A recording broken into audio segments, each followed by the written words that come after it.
You know, my brothers and sisters, there isn't a place that I go or that I travel to except that I'll get some mother and some father that come up to me with a broken heart and worry and concern in their eyes, and they always advise me that, please brother, can you speak about can you speak about children and speak about the rights of the parents, speak about the youth and how our youth are lost, and our youth are going astray. And I get this so much, and I can see the frustration in the eyes of mothers and fathers. But my brothers and sisters, tonight I want to be really honest with you, and I want to open up my heart and speak about something that's quite the opposite. Because if you were to ask me, yes, while we have a lot of problems facing our young ones, I feel that there's a bigger problems with the mothers and the fathers. Because I believe that our youth are a reflection of what's happening at home. Yes, our children have problems, but nowhere near as big as the problems that you and I are having as mothers and fathers. You and I play a massive role in the life of children.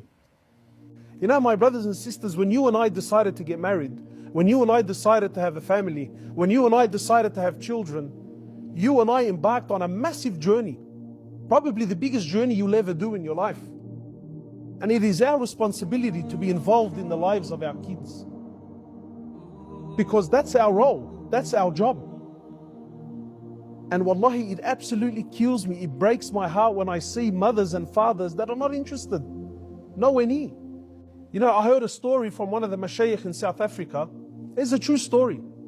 And the sheikh was saying, one day a father came home from work, and he's been working, for long hours. So he comes home, he's busy, he's stressed out, his business, he comes back home, he's doing his paperwork, he's crunching numbers.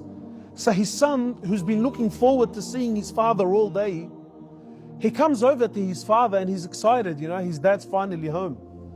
So he comes up to his father and he wants to communicate with him. He wants to tell him about his day and how school was. And his father wasn't interested whatsoever. So when he came close, the father turns around and says, "What are you doing here? Can't you see I'm busy? Can't you see I've got things to do? Go inside to your room. Where's the iPad that I gave you?" So this kid goes away, shattered, absolutely heartbroken. Then he comes back after a little while and he asks his father for some money. He says to him, "Dad, can I have some money?" He says, "What do you want money for? Didn't I give you money just the other day? Didn't I give you money the other day?" He says to him, "How much do you want?" He says to him, "Well, I want $10. He says to him, $10. And this kid must have been about 6, 7 years of age. He says to him, $10, what are you going to do with the money? And there's an argument going back and forward.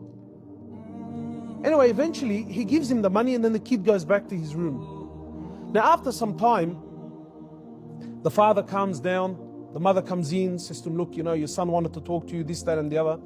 Then the father, after a little while, he gets up, he goes to the room, he goes to his son. His son was laying there on the bed, upset, weeping. He says to my son, "Look, I'm sorry, it's just that I'm really stressed out and, I've been really busy with work." And he says to me, "Look, what did you need the money for?" So the kid lifts up his pillow and he shows his father that he's been saving up the money. He says to my father, "Tell me something, how much money do you earn an hour? How much do you earn an hour?" He says to him, "What do you want to know for?" He says, "Because I've been saving up the money that you give me on a weekly basis, because I want to buy an hour of your time. I want to buy an hour of your time that's uninterrupted, an hour that you're not on the phone. You're not busy looking at emails. You're not busy looking at WhatsApp. You're not busy looking at this, that and the other. I want an hour of your time." Wallahi, my brothers and my sisters, I ask you sincerely, honestly, when was the last time you ever had a proper conversation with your child? When was the last time you ever sat down and asked your child about their interests, about what they like and what they dislike? When?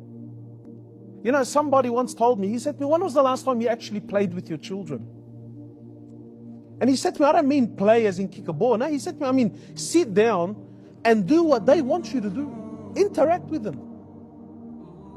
Truth is, never. Never. A kid grows up worshipping his parents. If a kid, wallahi, if you gave your child 24 hours of the day, he won't say no. Our children, more than ever, especially in the Western world, they need us so much. They need our attention, they need our affection, they need our love, they need our understanding. They need us so much. And where are we? Where are we? I'm busy. Busy with what? Wallahi, I know of fathers here in the area, man. Let's be real. Let's stop beating around the bush. I know brothers, he's 35, 40. He's got 3, 4 kids. And he's hanging out with his mates, and it's not haram. So don't shoot me now. Oh my God, he's saying it's haram to have fun and to hang out. No. But he hangs out with his mates every single night, bro. Every single night. I see brothers, and again, it's not haram. I'm not saying this is haram, But I see brothers hanging out at cafes and restaurants, and I don't mean like a one-off. We all do it, Everyone goes to dinner, and that's fine. But I see brothers hanging out at cafes every single day, and they're married. And I think, brother, you don't have a life? You don't have children to go attend to? You don't have a wife? You don't? You don't have anything better to do? What are we doing, bro? Hanging out with the boys? Fathers, wallahi, fathers that are 35, 40 years old. He's got children at home. Children at home. And he's hanging out with the boys, smoking pot, playing cards, playing PlayStation. Allah yakabrak a'al, playing PlayStation. And again, like if it was a one-off, I'm catching up with friends. Fine, bro, we all need it, we're all human beings. But every night, religiously, until 2, 3 o'clock in the morning. And then the brother's got the nerve to come tell me, brother, we need to work on the children. We need to work on our youth. Our youth are lost. Are they really? We send our kids to amazing private Islamic schools, and that's fine. We send them there, and I'm sure you got great intentions, and we invest big money and big effort, and it's the best school in the country, and Islamic schools, because I want the school to teach my child deen. You're kidding yourself. The deen that your child will learn is the deen that you're living. And I've seen it how many times. Parents who throw their children in Quran memorization schools, and the kid memorizes the Quran, but guess what?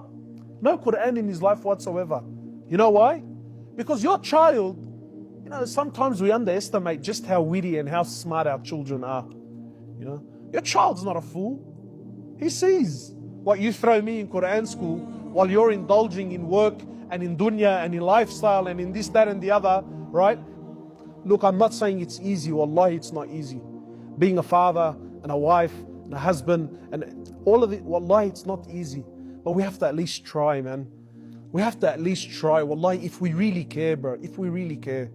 Wallahi, if we better ourselves, if we start fixing ourselves, if we start getting involved, if we start paying attention and listening and helping one another, and you'll see a great change in our children.